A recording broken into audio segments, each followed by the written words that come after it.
struggle to sit up like that. Sitakagi kuiongelelea ugonjwa wake juu imedharauliwa na watu juu ya ugonjwa yake.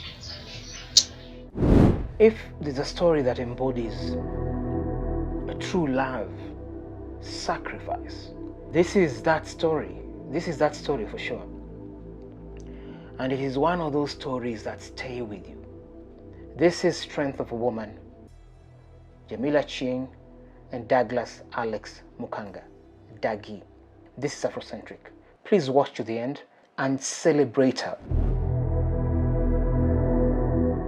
We are in Babadogo, Nairobi. COVID has just hit the world, and Kenya, like the rest of the other nations, is facing a major lockdown. Can you move your foot at all? I cannot move it, but if I try to move it, that is how it behaves. But for the Mukangas, Dagi and Jamila, lockdown in this tiny room has been the story of their life for the past 2 years. From the year 2018, May to date, I am on this bed. I can't move, can't stand up. I am paralyzed from the waist downwards, and I have a permanent pain all over the abdomen and on the legs. What began as pain to his ankles would soon spread to his knees. While walking his 6-month-old son, Alex dropped to his knees and lost the use of his left foot. 2 weeks later, the right foot became numb. The pain went for a month and another month also, and then my left leg got paralyzed. It died. I could not move it. I struggled moving with the other right leg. After 2 weeks, it also died. Never had an accident. I've never injured my spinal cord. I have been a strong man in life. In fact, I used to play karate.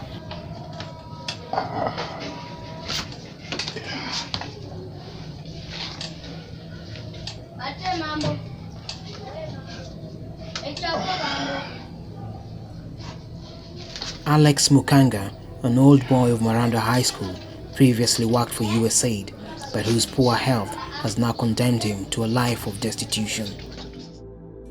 Worked for USAID as a driver messenger, a program called DAI.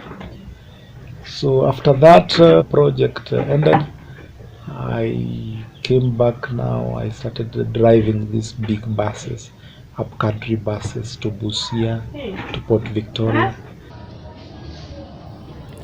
Alex has sought every manner of help, including divine intervention, as far off as Uganda. Even though he's also visited hospitals several times, doctors are yet to unravel the mystery surrounding his sudden paralysis. After spending a whole month at Kiambu and them doing the normal x-rays, they could not actually identify what was the main cause. Venye tulienda OC, kuna daktari mkubwa alikuja akapata kama amepigwa x-ray downwards, kuteremka chini. Sasa kauliza madaktari wengine kwa nini hajapigwa picha kupanda juu thoracic juu. Sasa huku juu ndio ni kama kulikuwa na shida. Sasa daktari alisema arudishwe tena kwa MRI. That same day venye huyo daktari mkubwa alisema apigwe thoracic kupanda juu, ndio madaktari wengine walimpea discharge ya kurudi home. Hii ni discharge paper yenye tulipewa Kiambu, yenye tulitoka nayo OC.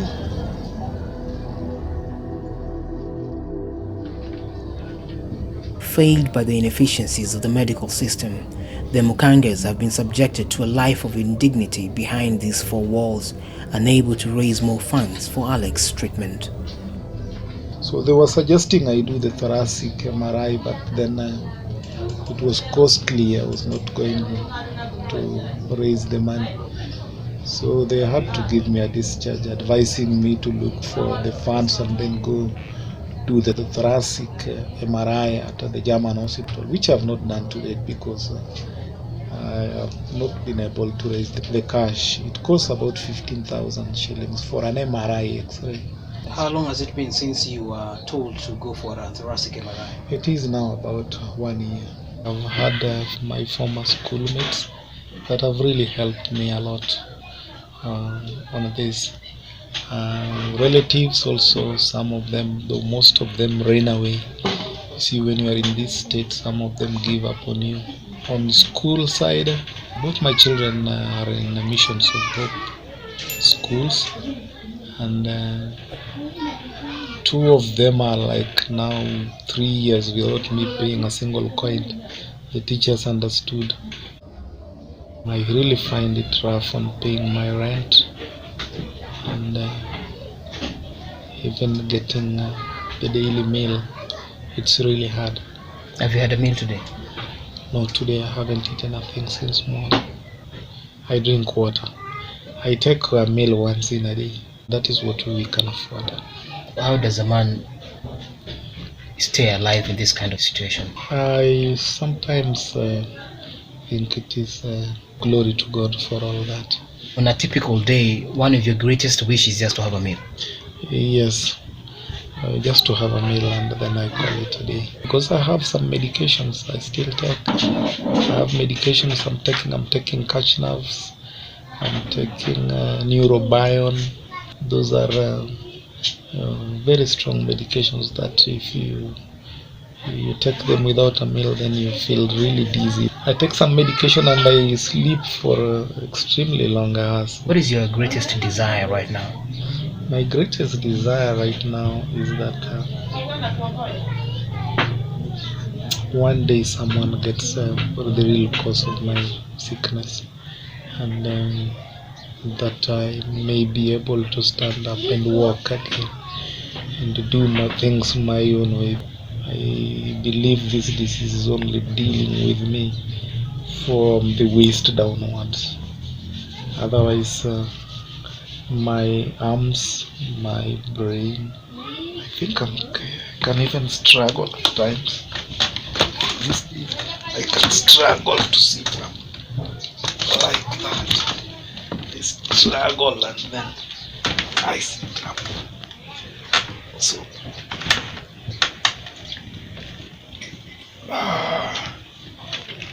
yeah.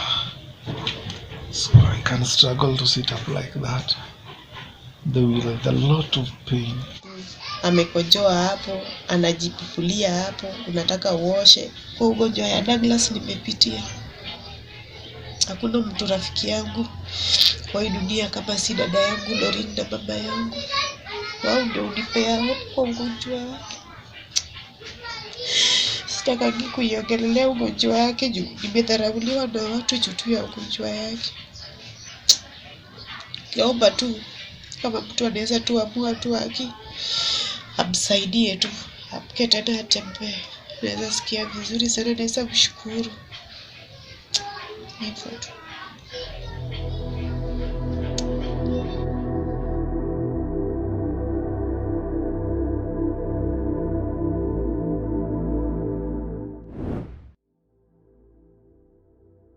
Man, what a story. What a sister. Jamila Ching. Wherever you are, it's been a while. I hope this story reaches you. I hope we can find you. And I hope we can celebrate you for your humanity. Even just for opening up your home for us to share this story. When I spoke with Dagi, I remember him saying, please go out there, tell my story. Hopefully I can get help. Dagi is somebody that I knew for a number of years, many, many years. And in the late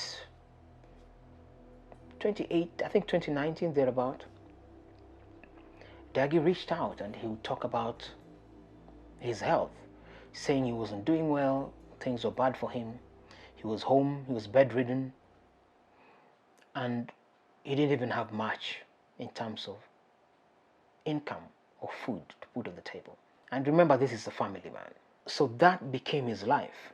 So for an extended period of nearly 3 years, Jamila stood with his brother. Come rain, come shine, the true embodiment of in sickness and in health. You can imagine the life within this little room. what we often call 10 by 10. Really, really small. You're a family man, you've got kids. And this was his second house after being kicked out of the other one. His landlord then showed up to collect, only to find a man bedridden, and ended up saying Pole, supporting the family in a small way. And he never kicked them out. So the brother has survived through the goodwill of certain individuals. So friends and family may have fallen to the wayside. Some may have fallen to the wayside. And you can understand the challenge. But oftentimes when a man or woman is knocked down to this level, there is hardly the mindset to think, to plan anything.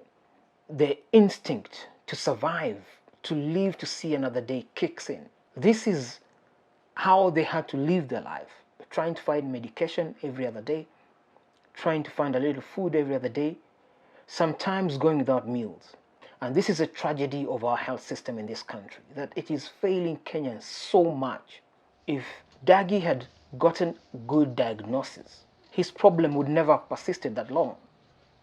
And unfortunately, because of his mindset knocked down so much by ill health, there wasn't enough room to think properly and execute ideas that would actually work for his betterment. And you remember that time there was even something called Loliondo. There was a mzee in Tanzania.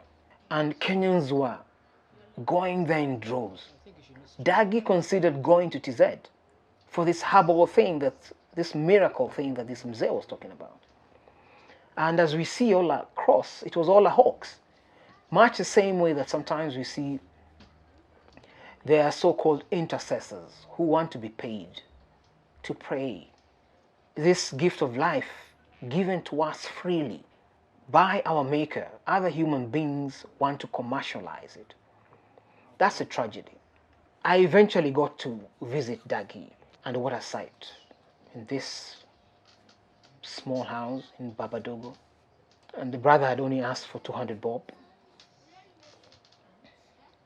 to get something to eat. Only to get there with 1,000 shillings in my pocket. I couldn't give him 200 bob. That's all I had. So I shared that and got to know about his story. And the thing that I realized in a lot of these kinds of situations is that because your mind is not really there, you're not lucid enough. What you really need the most, even if not financial support, is friends and family who can give you ideas about fundraising, who can point you to the right direction in terms of seeking help, seeing a doctor, much as some of these things require money. But this had gone on for so long that you can imagine Dagi was supposed to go for an MRI, could not raise 15,000 bob in a whole year. So that confirms to you that this couple, Jamila and Dagi, were all alone. They were left in this corner by themselves, trying to survive a meal a day. Half the time there's no meal. Just trying to respond to the instinct to be alive. Could he make it to the next day? So I said to him, listen man, this is something we can take out there. Help by sharing your information. Help can come. And he was more than happy to do that. So using my cell phone, I captured the story of this couple going through the paces of their life and Dagi telling his story. Help came eventually. Dagi got to see a doctor. The doctor actually said to them that this is a problem that could have been fixed, could have been arrested on time. He was heavily disappointed because he had lost so much time chasing a mirage, trying to seek help in places that perhaps he couldn't get the help. Medicine is God provided, but there was no finance to make that a possibility. He got the help he needed, got into therapy, got into physio, had his medication. But remember, we are just around COVID. The curfew had started. And eventually the lockdown happened. But this couple As far as I'm concerned, based on their life, they had been on lockdown for 2 years. That was their life. Many months later, I'm not in touch. I finally get back in touch with Dagi, and Dagi sounds very low, and I'm wondering what's going on, bro, man. He says, bro, man, this thing has got me. Ooh, my worst fear was that this brother, with this poor health all this time, only regaining his muscles now, eating better, he's got a small business, he's running from the funds that were raised. He was happiest in this time. Things are looking up. He got into a 1-bedroom house, so obviously the kids have a bit more room to breathe, a bit of dignity for him. We were excited. His schoolmates raised money. So life really looked good. But on this day, he's sounding so off. So when he said that to me, oh man, that was just, it was painful to hear that. Because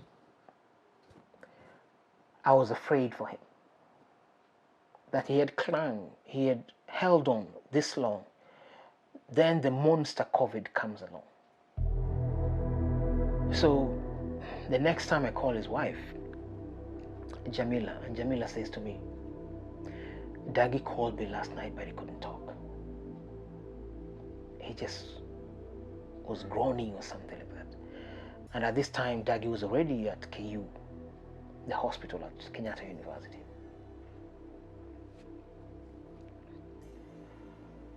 Within a matter of hours in the day, this brother was gone.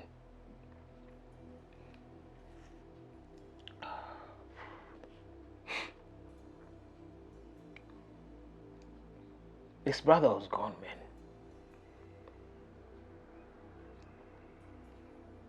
I remember shouting so loud in the house, so angrily, and asking God, why now? He had fought for so long, he had held on. Why now? Why now? Oh.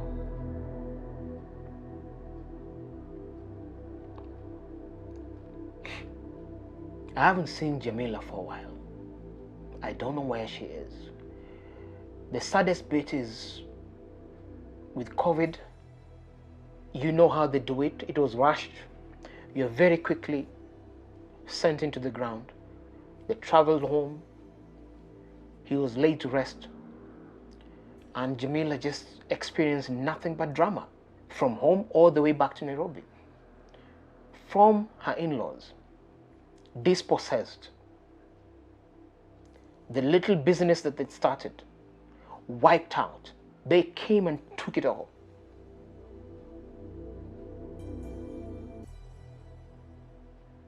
I mean, everything, including her husband's national ID.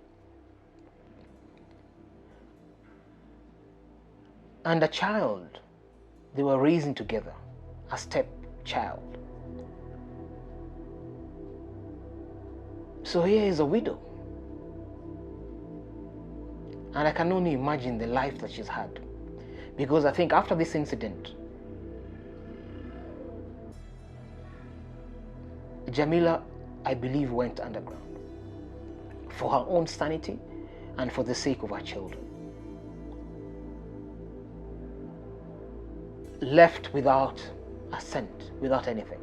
I don't know what your life is like, Jamila, wherever you are, but I hope you can reach out. And I want to specifically say this to Lane Ngugi. I know you are Wanjiku stories. This is one of those Wanjiku stories, honestly. And your platform is massive. I hope that we can have a chat, reach this sister, celebrate her, elevate her for the humanity and the love and the care that she showed. And I believe that's a story that resonates with many, many Kenyans across. Any human being, really. That sometimes in this kind of moment, it is the humanity that will save you. So I hope Kenyans, we can find this sister. Please bring her onto your show, Lynn. Have a chat with her. And may we be touched to do something for this wonderful woman who showed nothing but love, resilience at the most difficult time, at their weakest moment.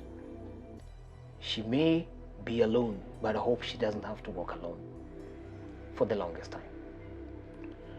So if this resonates with you, just share it.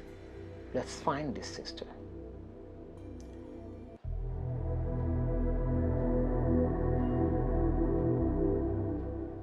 I hope it makes sense.